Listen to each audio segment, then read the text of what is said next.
What's up gamers, Dreamcast Guy here, talking today about broken games, and honestly, I'm gonna have to consider this video a little bit of an angry rant because I am actually very annoyed by something that's going on within the gaming industry, which is that there have been a bunch of things coming out in 2019 that are actually completely shattered. They're games that don't work, they're misbalanced, they're full of microtransactions, but separately from that, they end up getting completely defended. There's this new group of gamers that is actually rising up that are just so strange to me because they actually defend games that need updates. They actually defend the games that are incomplete. It'll be better later. How can you be mad now when technically it's early access? Here's my thing. As soon as they start charging $60 for a project, I fully believe that we, as gamers, are allowed to criticize it. We're allowed to ask the developers to do better, to make games more expansive, to make the thing itself actually more fun. Stuff is pricey. Look, here's my thing.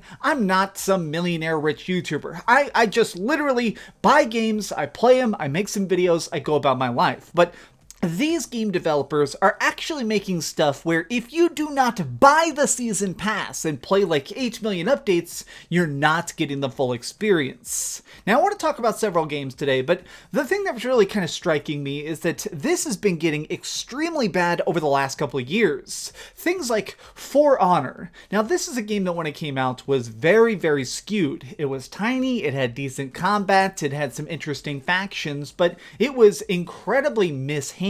Honestly, there were a lot of mechanics in this that were just flat out flawed to a very severe degree. Now, people tell me that going forward several years, it's a masterpiece and that I should go back and give it another shot. Things like that are very unique because they are something that managed to get differently. They managed to get better and stuff, but I still stand by the fact that that game launched broke. We're seeing a lot of game developers now do a thing where they realize that you can release a piece of garbage and fix it over time and still make your $1 billion.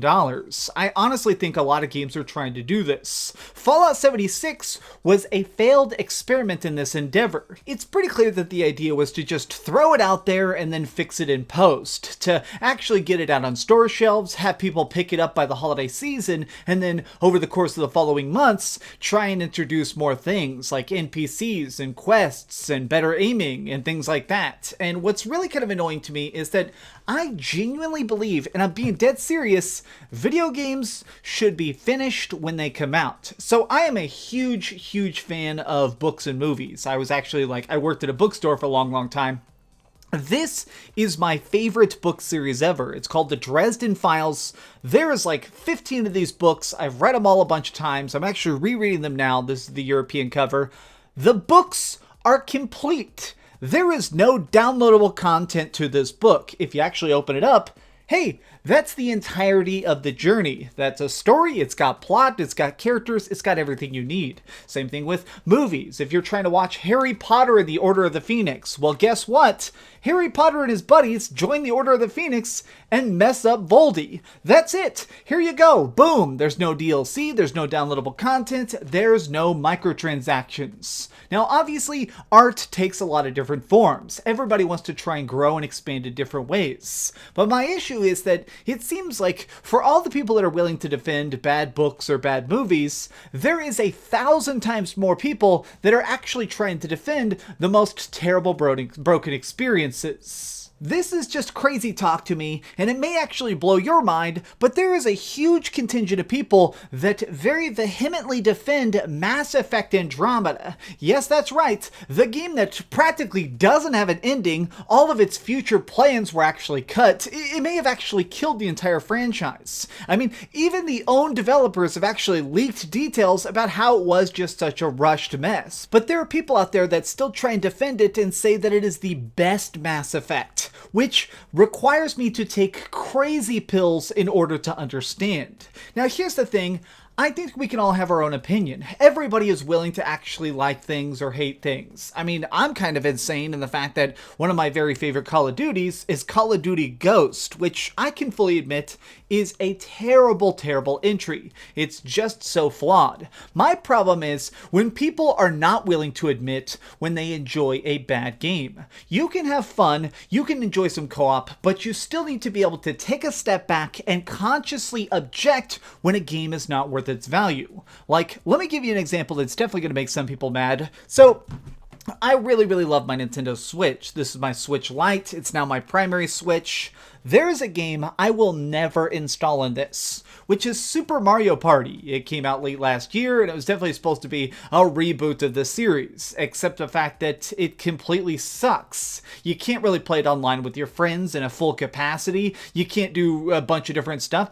You have to do so many dumb unlockables, and they never even did any updates. Clearly, even Nintendo has a habit now of, if they release a game and it sells decent, they don't even care about feedback. They don't care about actually trying to grow and expand the experience. And the reason why is because, honestly, I think it's the White Knights. The defenders of the broken. The people who try and stand up and salute for the games that are just so absolutely destroyed. As gamers, I really think it's important to try and be conscientious of the fact that every single studio is trying to spend the least amount on the smallest amount of development and sell it for the highest cost. If you are willing to sit down and take a broken limited project and spend $60 or $100 or sometimes even $200 if you include microtransactions, they're going to keep doing it. Flat out, let me just be clear, the reason Ghost Recon Breakpoint is such a pathetic mess and easily one of the worst games of the year is because its predecessor sold like crazy. Over at Ubisoft headquarters, they clearly have number crunchers to just try and calculate the exact minimal amount of effort. They knew that they could throw this game out with literally hundreds of dollars of things in there, selling you every single gun, and people are going to buy it. Now, I think that part of this actually comes down to the fact that there's this new weird celebration of when a game gets fixed. I think that we need to really try and do something, which is we need to try and make a very clear stand between what a game is and how a game changes. Now, that sounds very complicated, but I think it is absolutely vital to the success of this industry. You know, I have some friends who actually do like Destiny stuff. They play Destiny all day long. They love Destiny 2. But the thing at the heart of Destiny 2 that absolutely needs to be pinpointed is the fact that this game launched with some serious issues. It actually had a bunch of content from Destiny 1 removed, and only over the course of a series of very big and very expensive expansion packs did the game get fully fleshed out. Now, the people who have been along and playing Destiny 2 now for like a year and a half, they love it. It is a huge, grand game. They definitely got their money's worth. But I still think that it is important to actually point out that the game is changing, that the game is not some masterpiece from day one. This is something that you can jump in, dip your toe in, experience the cold water, and move on. I mean, something that's got me in a lot of trouble, but I'm just going to say it again because I don't care.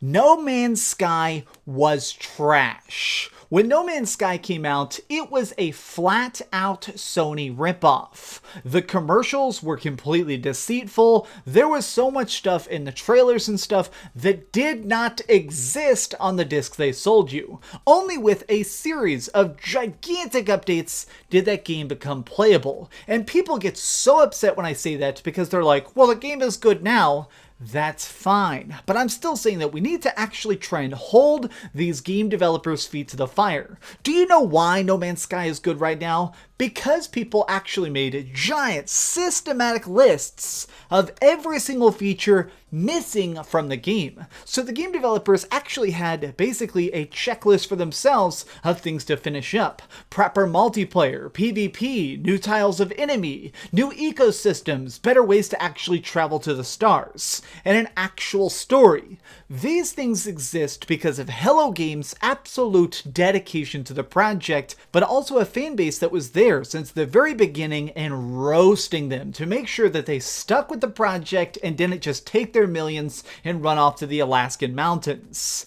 I am just annoyed when I see people defending broken games because I absolutely do not think it needs this. These games do not need you there trying to fight for them. A good project does not need to be defended. Something that came out earlier this year that I ended up giving a 10 out of 10 to was actually Devil May Cry 5. And what's funny is that technically Devil May Cry 5 did launch a little bit incomplete. The combat was there, it was fast, it was fun, it was furious, it had crazy combos, and it had a finalized story. But after launch, they were introduced even more stuff to do. They basically gave us a bunch of free DLC. So it's pretty apparent that the game actually was not complete when it was released, and now is an even better deal if you purchase it right now. This is such a stark emphasis on what makes a game good and what makes an update actually important. If you are going to improve an already good game, that is great. I am going to actually tell people to buy your games again and again.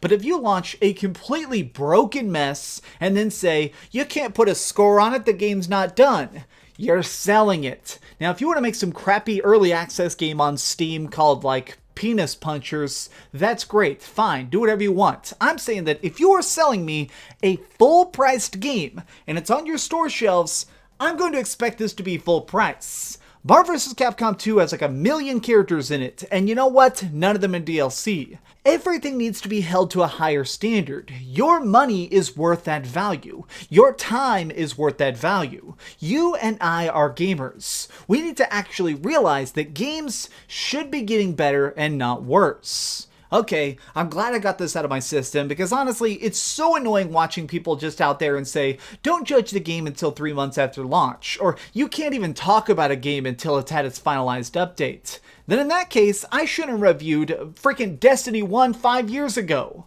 Okay, this has been Dreamcast Guy with a random angry rant. Thanks so much. I love you guys. I hope you have a very good week. Thanks so much for watching, gamers. If you enjoyed this video, please give it a like, share with your friends, and subscribe if you haven't already. But do me the biggest favor of all and keep dreaming. Oh, and thank you everybody who watched my Ghost Recon Breakpoint video. That thing has like 100K views now. That was a very good review. Thank you so much. You guys rock. Bye.